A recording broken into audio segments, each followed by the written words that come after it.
Welcome, everybody. I'm just going to give it a few more minutes and then we will get started.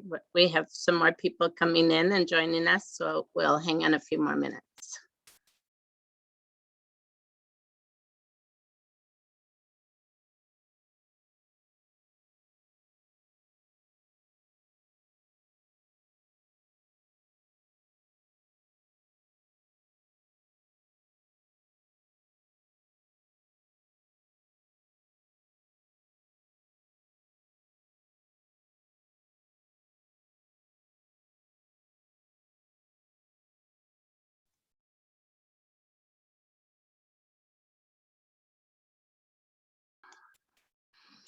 I think I see Harry signed in as an attendee. Oh, yeah, yeah.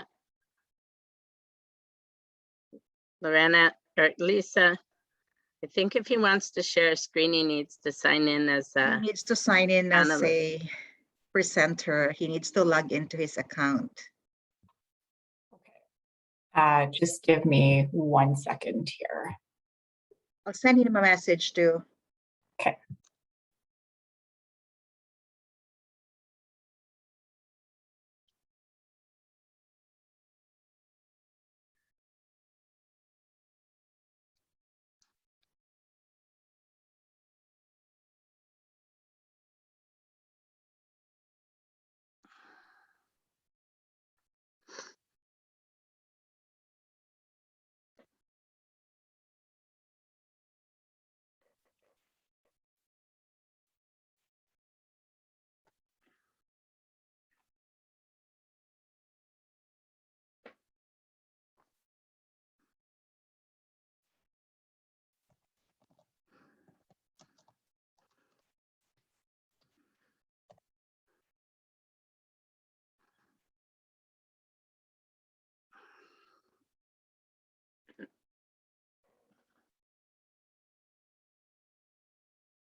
Okay, I think I'm going to get started.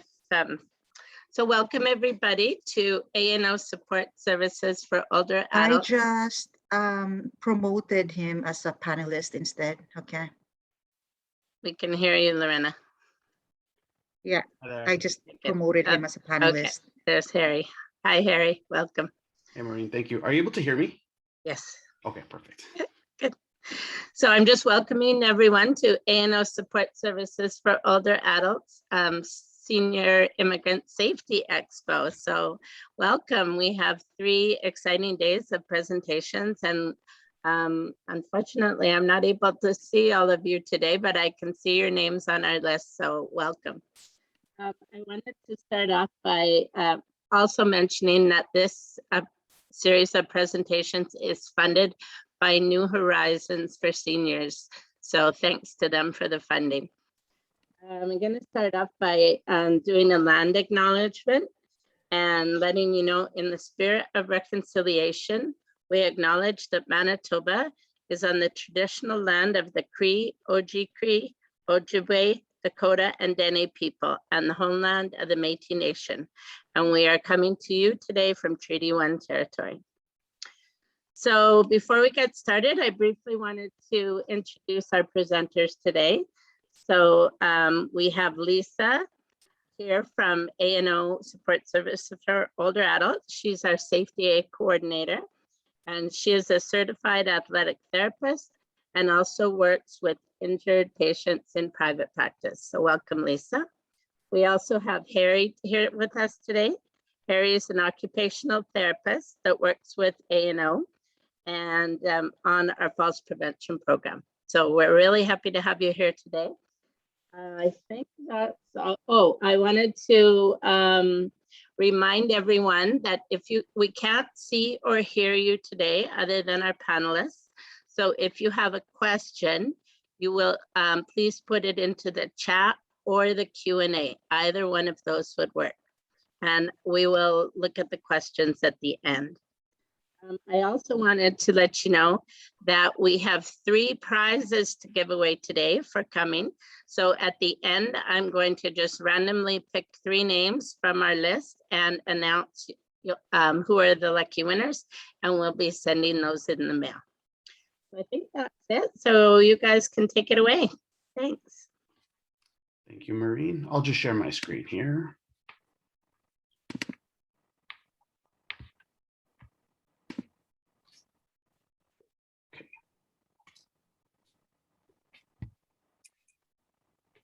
Okay, can everyone see the screen? Maureen, it's okay?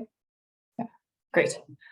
Okay, so thanks again, Maureen. My name is Lisa. I'm with ANO, as we heard already.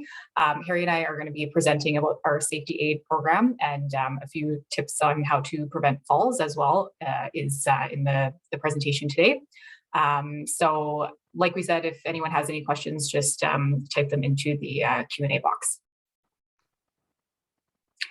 So the objectives of the presentation today are to define what a fall is, describe the impact of falls in Manitoba, identify fall risk factors, describe how to prevent falls in the home, and then of course outline our new SafetyAid Falls Prevention Program here at ANO.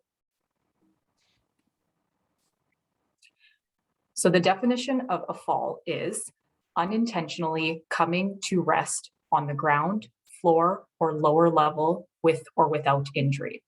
Oftentimes, many people think that a fall means that you have to fall down to the floor.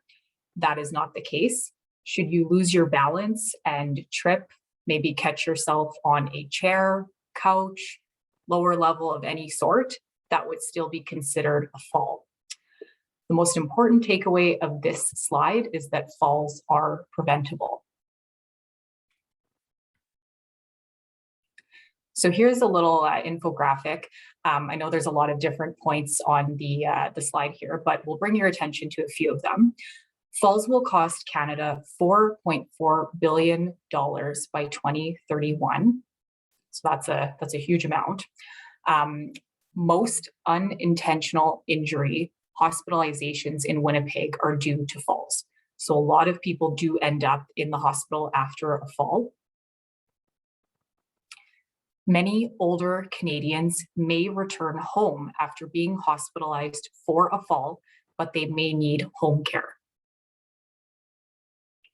And then many older adults go into long-term care after being hospitalized for a fall at home.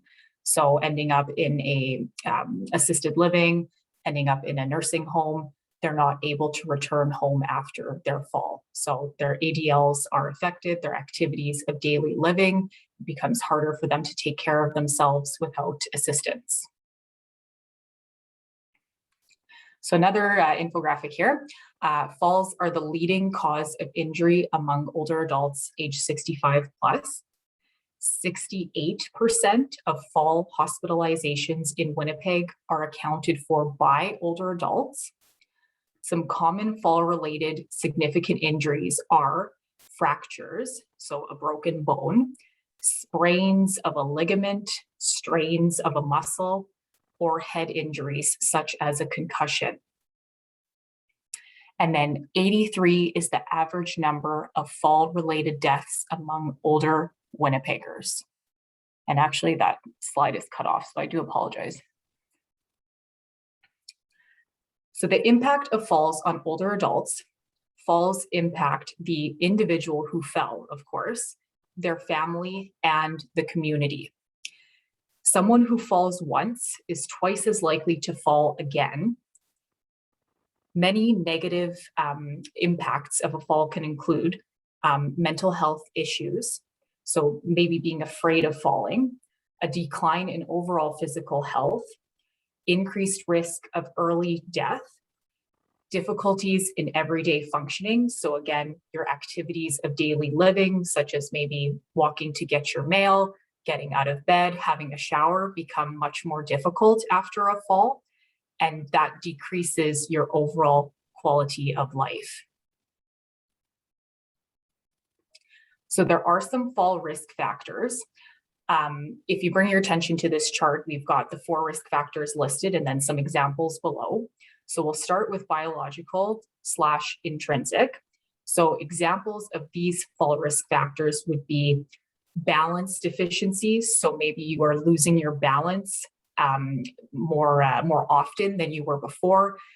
Gait deficiency, so that would be how you're walking. Maybe you aren't walking as smoothly as you used to be or as confidently as you used to be. Muscle weakness, so your muscles are not as strong as they used to be earlier on. Behavioral would be the next column here. So if you have a history of falls, like we already mentioned, if you fall once, you are more likely to fall again. That fear of falling that we talked about, any type of medication, especially a few medications at the same time. So you're on a couple different medications. Sometimes they can have interactions where you are more likely to fall because of the certain medications you're taking. If we move on to social/economic, a lack of support, living alone, lack of transportation, language barriers, those are all fall risk factors as well. And then finally, environmental. So home hazards, outdoor hazards. These could be things like a curb, slippery or uneven surfaces. It doesn't feel like winter in Winnipeg just yet, thankfully, but that ice is coming. So these would be examples, again, of those fall risk factors. So how to prevent a fall? Many steps that you can take to prevent falls are very easy.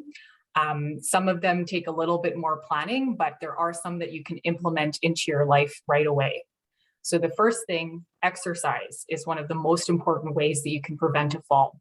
So specific balance and strength exercises are very, very helpful and important when preventing falls. We will get more into that later on in the presentation. Again, here it is again, stay active and exercise daily. Managing your medications. So we just talked about how different medications can interact with each other. So a medication review by your pharmacist can be very helpful in preventing falls. Again, that's coming up later in the presentation. Making sure you have adequate vitamin D and healthy eating. Managing your health conditions. So staying on top of your doctor's appointments, making sure you have your regular checkups, physicals, etc. Taking care of your eyesight, so ensuring that you see an optometrist regularly. Foot care and safe footwear. Throw out those flip-flops, throw out the slippers that have no backs on them. You want to make sure you're wearing supportive, wide footwear that have support in the back, especially no open-backed footwear.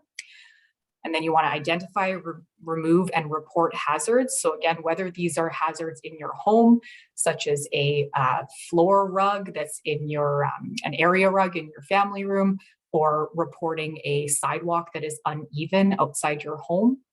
And then of course, the fear of falling. There are ways to prevent or decrease someone's fear of falling. Okay, so we're going to move on to our SafetyAid Falls Prevention Program. So this is a program that we have here at ANO. So our new program is an evidence-based community fall prevention program for older adults aged 65 years and older living in Winnipeg, Manitoba. There are 4 components to the program. The first one is the fall risk assessment, which we call our fall clinic. The second is the exercise classes. The third is our educational sessions completed by different healthcare professionals. And the fourth is our home assessment. So the eligibility for our program, you do need to be 65 years or older, reside within Winnipeg, able to follow directions. This becomes very important with our exercise classes. We do want to make sure that this program is safe and suitable for the individual, and also medically able to participate in exercise. So, ensuring that there's no reason that, again, it would be unsafe for someone to participate in these exercises because of a medical condition. and then able to perform exercises for 1 hour. So I do just want to touch on that one as well. That can seem very intimidating, exercising for 1 hour. These are ability appropriate exercises. And during our assessment, we are able to figure out the appropriate levels for each exercises for each individual. So it is adaptable. And in our pilot program, we found that this actually worked very well. Okay, so with our fall risk assessment, this is the fall clinic that I mentioned earlier. We do have 5 stations. Station 1 is a nurse. Station 2 is our dietitian. Station 3, pharmacist. Station 4, myself, the athletic therapist. And Station 5, Harry, our occupational therapist. So the exercise portion of the program is 24 weeks long. 3 times a week, those 1 hour duration group exercise classes. We are holding the classes virtually. Our pilot program was very successful with the virtual exercise classes. We will tell you a little bit more about that later on. We included our challenging balance and strength exercises in this program. And we did complete balance tests before the program began, and we will be completing post-test measures as well. So the same balance tests that we did before to track the progress. So evidence for exercise. Our fall prevention program is evidence-based. We do have the challenging balance exercises included. We're offering the program at least 2 to 3 hours a week, which gives us at least 50 hours of exercise over the 6 months. This is considered an evidence-based fall prevention program. We chose to go with 3 times a week for a few reasons. One of them was that we knew for sure we would hit the 50 hours over 6 months. This also does allow that if a participant needs to miss a class, for example, due to a medical appointment, etc., they're still on track to complete the 50 hours over 6 months, which is very important. So the SafetyAid exercise program, each class consists of a warm-up, aerobic exercise, so a cardiovascular conditioning exercise. So examples of that would be, say, cycling, swimming, jogging, walking. Exercises that we do are just body weight exercises. So say like marching on the spot, side steps, anything that gets your heart rate up. Evidence-based balance exercises are included as well, evidence-based strength exercises, and then some joint mobility exercises, a little bit of stretching, and some falls prevention education at the end of the class. So the education sessions, they're delivered with the exercise program.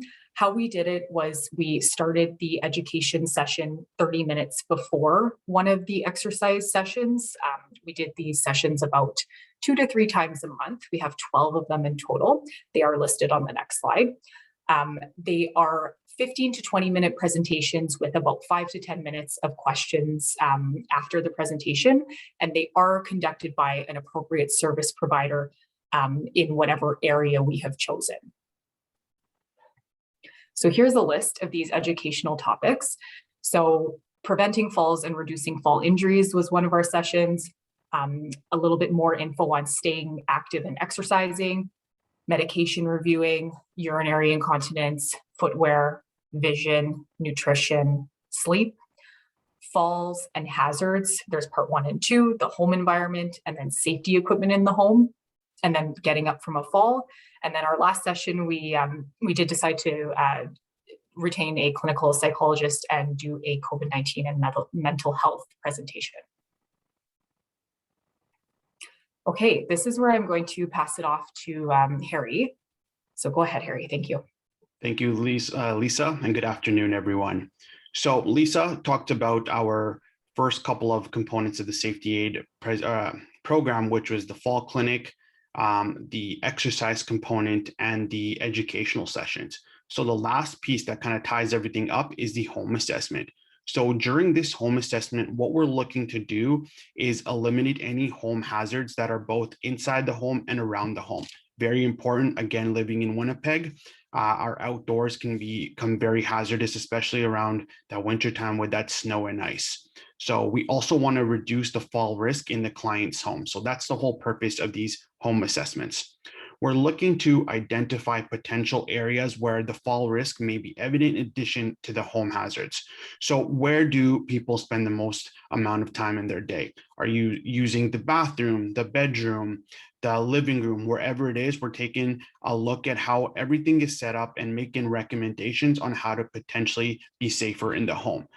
We also look at getting in and out of the shower or tub, because typically bathrooms can pose an increased risk for falls, as there is a lot less space. And with the way the sink, the toilet, and the bathroom is, if you do have a fall in there, it is a higher chance of getting an injury because you could hit your head just due to that reduced space there. So we spent some time going over that. We have a checklist, which we do, and we provide education on some equipment that might be beneficial for each person to stay safe within their home. So an example of some hazards that we look at in the home are rugs. So as Lisa mentioned, these throwaway rugs or these mats that go in typical places such as your living room or your kitchen, they can potentially be a risk to yourself for falling. So we're looking to see, are they needed? Are they non-slip of nature? So we'll look into all of that pieces as well. And then we do see if there's any cables running across the hallways, because those pose trip hazards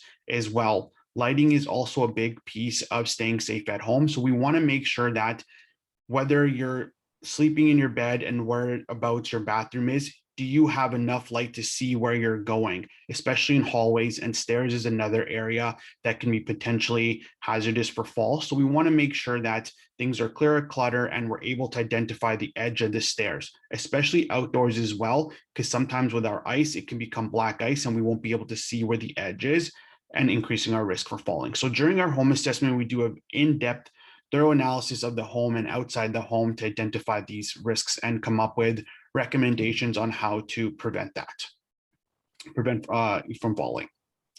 So once those 4 components have been completed, essentially our program has been done. So after that 24-week exercise class, what we will do is redo those balance tests that we would have done initially at that fall clinic. And the purpose of this is, like Lisa said, is to kind of compare and see how much progress we've actually made throughout that program. 6 months is a long time, so we do want to make sure that we have the data, we have the ability to see how much progress has been made from start to finish. And we do have the ability to share the results of our program. So all of the improvements in exercise, your ability to get up and down, move around your home safer. With your permission, we do have the potential to share it with other healthcare providers, such as a doctor, if you're seeing a physiotherapist or an athletic therapist, whoever might be on your team, we do have the opportunity to share that. We do want to take a collaborative approach just to make sure that your health is being taken care of at every direction.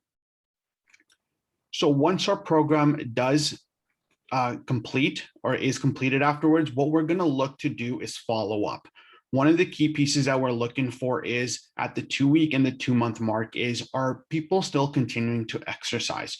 So we don't want people to come into our program, do 6 months worth of exercises and fall prevention, and then suddenly stop exercising. So to get the best benefit, we want to make sure that we are continuing to exercise. So that's something that we're looking to see, are you continuing to do?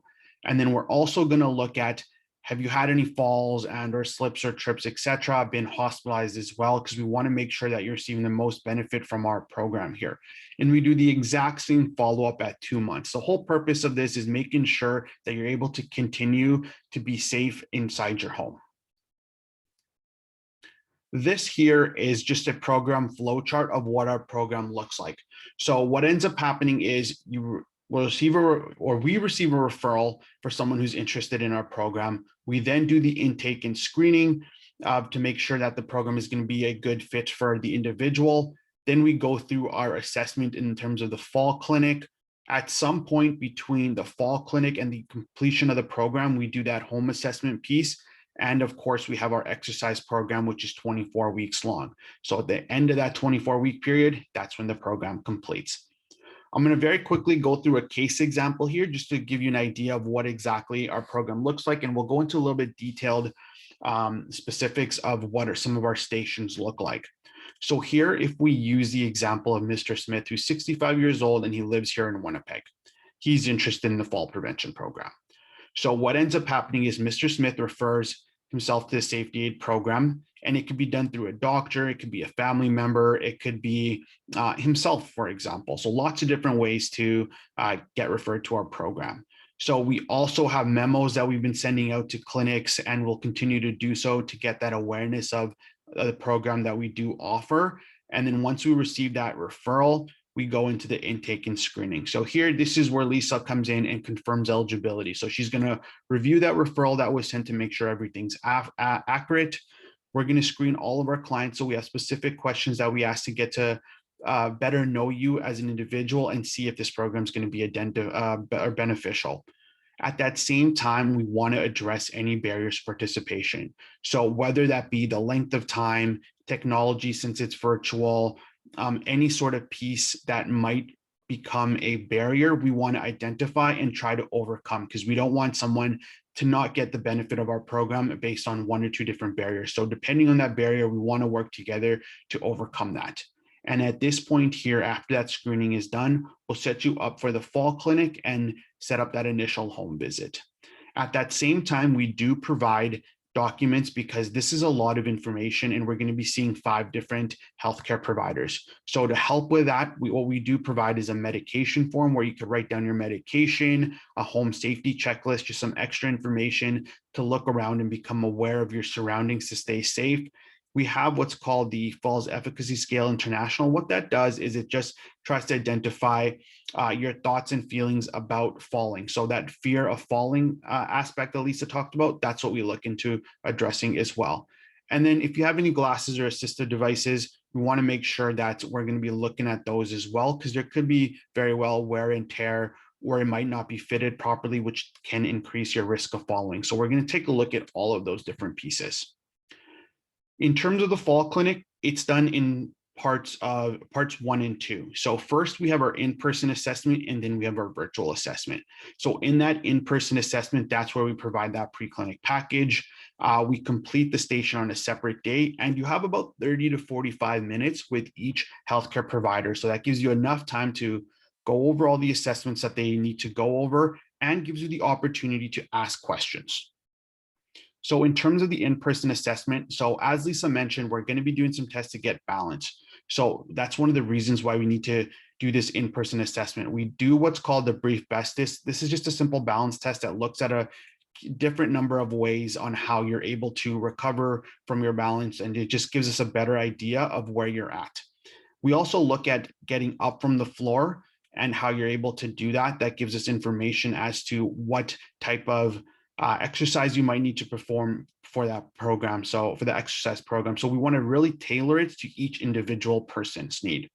Then we also take blood pressure and foot sensation as well for our program. And then we also take a look to see what kinds of physical activity are you currently involved in, so we have a better idea of how to suit this or tailor this program to your needs.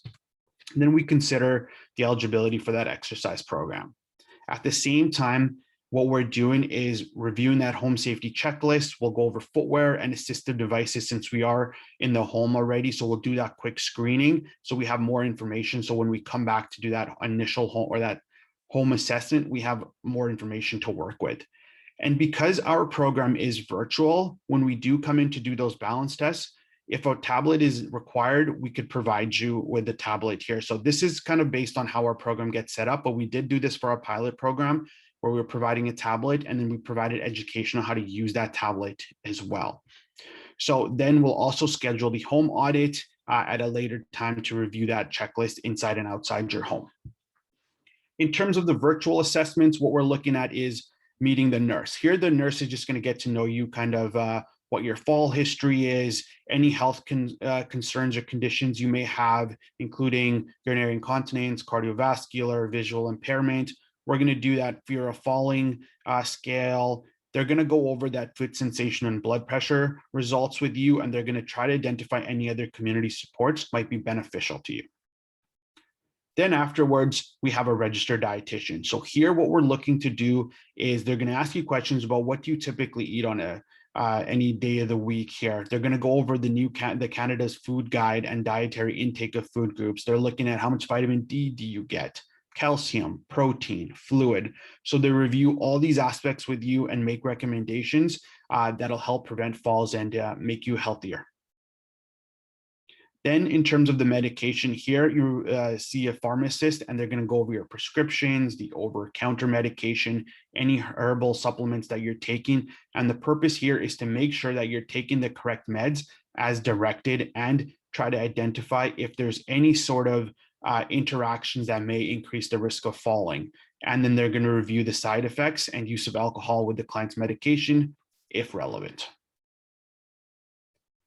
Then lastly, at the end of the fall clinic here, what ends up happening is all 5 stations have been completed. So you met with all 5 healthcare providers. You'll receive a list of recommendations and strategies to prevent falls that you could start to implement immediately. At this point in time as well, we'll have scheduled you for a home assessment and you'll have the date of the exercise program as well. At the end of the day, what our goal is for the SafetyAid program is to help older adults reduce their risk of falls and the number of falls that are happening in the home. We want everyone to be healthier, stronger, and more aware of falls and fall-related risks. We want you to continue incorporating exercise into your daily routine, make it an everyday habit, and of course, improve the quality of life. So preventing a fall is one of the most important things you can do to stay independent as you get older. A quick update on our pilot program. So back in March, we launched our pilot program where we had 7 older adults enrolled. We completed the fall clinic in May 2021. Our exercise classes started in June. And so 6 months from June was November. Our classes just recently ended and we completed the 12 educational sessions throughout that time frame as well, along with the home visits. And then our next steps currently will be to redo those tests at the end of the program, which is now, and see kind of how much progress was being made. So it was very successful. We had lots of positive feedback. So we're looking forward to continue to provide this program in the future. And then these are just some of our references for some of our evidence and the reason why we do or have set our program up the way we did. And at this point here, I would like to thank you all for your time, and I'll leave it up to any questions that anybody might have.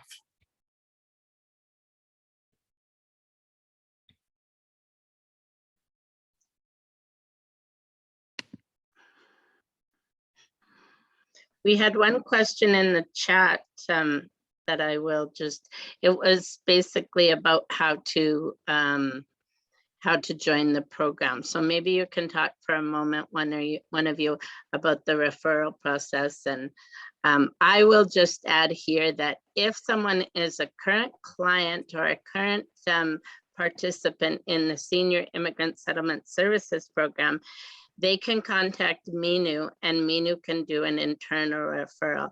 But we do have some folks on the webinar today that are not are already in our program. So I'll give that over to you. Yeah, thank you, Maureen. So like Maureen said, if you're not an A&O client, if you would like to learn more about the program or be put on the wait list for the program, we would like you to contact Intake at A&O. So I think we could probably put the email address for Intake and the phone number maybe in the chat or the Q&A box if that's possible.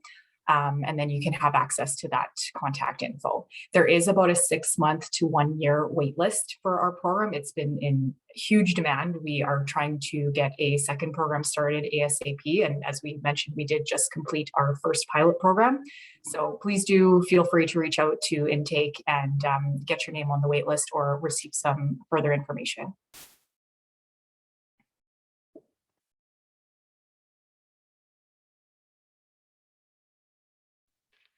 We also have a couple of questions in the Q&A. Do you want me to read them out? Sure. Okay. From Nazar, I think A&O Support Services is conducting a 24-week-long SafetyAid fall prevention program. What is the date of start of this course and what is the procedure to get admission? So I think we already addressed that. Is it held online or in person? Yeah, so like Carrie and I mentioned, right now the assessments are both in person and online. The athletic therapist and occupational therapist station are in person, so we would come for a home visit, but then the nurse, pharmacist, and dietitian would be a virtual appointment. And along And with then, the exercise program, yeah. thank you, Harry. Yes. And also, is there any cost? So no, there is no cost for it. How many students are enrolled in each course? So we can take up to 8. And from the briefing, it seems that the prerequisites formalities are lengthy for a senior. So I think the 5 eligibility criteria that we had gone over, I can just repeat it here if that's helpful. So you do have to live in Winnipeg, Manitoba. In the future, we might be able to accommodate more of a rural living situation, but right now it is Winnipeg. You do have to be 65 or over, so those are the first 2. And then just medically able to participate in exercise. So essentially, if your doctor does not feel there's a reason that you shouldn't participate in exercise, that would be clear, you would be able to. And then, we had kind of said the ability to follow directions. So just as long as, we need it to be safe for these folks that are joining the program virtually. So if you did have, dementia or Alzheimer's, it just wouldn't be safe to do the program. In this virtual situation, maybe an in-person program would be a better fit, and we do have resources for that as well. And then Harry helped me out, the 5th one, able to participate for 1 hour in exercise. So again, I did touch on that 1 hour can feel like a really long time, but the program is adaptable, and it's broken up in a way that, like we said, our pilot included a wide range of abilities, age ranges, etc., and it worked out very well. So those are the 5 criteria, and we didn't find that there were too many barriers for our pilot. Yeah. And one thing I'll also add is, even if you're unsure, just reach out to intake, get a hold of somebody, and we'll be more than happy to chat with you, because a lot of it is kind of based on an individual assessment. So if you're ever unsure or have any questions, please feel free to reach out, and we'll be happy to contact you and kind of go over those things with you. I'm wondering if you could just briefly clarify evidence-based for our folks today, so they know that those criteria did not just, come out of your head. So I noticed you often refer to evidence-based, so maybe. So in terms of evidence-based, what we mean by that, it has been proven in the literature. So we didn't just make up the fact that we need to do this for 1 hour, or that it has to be 3 times a week. Mm-hmm. When we're looking at the fall prevention, all the literature, all of the research that has been done is saying that if you actually want to prevent somebody from falling or have an impact in that sense to them to stay safe at home, it has to be done in X, Y, and Z. So one of them was 2 to 3 times a week. One of them was for 1 hour. One of them was to actually have challenging balance and strength exercises. So we want to make sure that by being evidence-based, we're going to be able to achieve our goal of reducing and preventing falls in the home. So that's kind of where that evidence-based comes from, is we're following the research and making sure that we're using the proven strategies to help prevent falls. Mm-hmm. Great, thanks. I'll go through. So Nazar also asked, what is osteoporosis? As we grow, our bones become weak and result in falls. Is there any test to check the strength of our bones? I can take this one here if you'd like. So first of all, if you are wondering about whether you have osteoporosis, the first step would be to contact your doctor. A walk-in clinic would be fine as well, but definitely a physician. There is a bone density test that can be performed, but I do believe that the doctor would need to do an assessment first to determine if you're eligible for a bone density scan. That would be kind of the process to decide if that's something that you have to be wondering about. Yeah. He also asked, is the bone test held by Manitoba Health free of cost, or do we have to pay for it? I think it's covered. You know what? I'm Harry, do you want to weigh in? Yeah, that might be a better question for a family physician to kind of have that talk there. I would guess if it's requested by a doctor, Mhm. then yeah. Okay, we have a couple more in the chat. I will read them out here. What equipment would someone need to for the home exercise program? So currently with our program, we actually do provide all of the exercise equipment. So even if you don't have anything, not to worry. As of right now, we are able to provide you with a few different pieces of equipment, some small dumbbells, for example, a balance pad. Just, you know, you don't have to worry if you don't have anything. And Clarita said that she did have that test and it was provided through the family doctor for free. So Great. I think that's it. Unless there's any other questions, we'll quickly put them into the chat. And while we're just waiting for that, I will announce the 3 winners of the door prizes today. So randomly selected, the 3 winners are Yasser, Li Ping, and Bare. So congratulations on that. They will be gift cards will be mailed out to you. So I don't see any more questions here.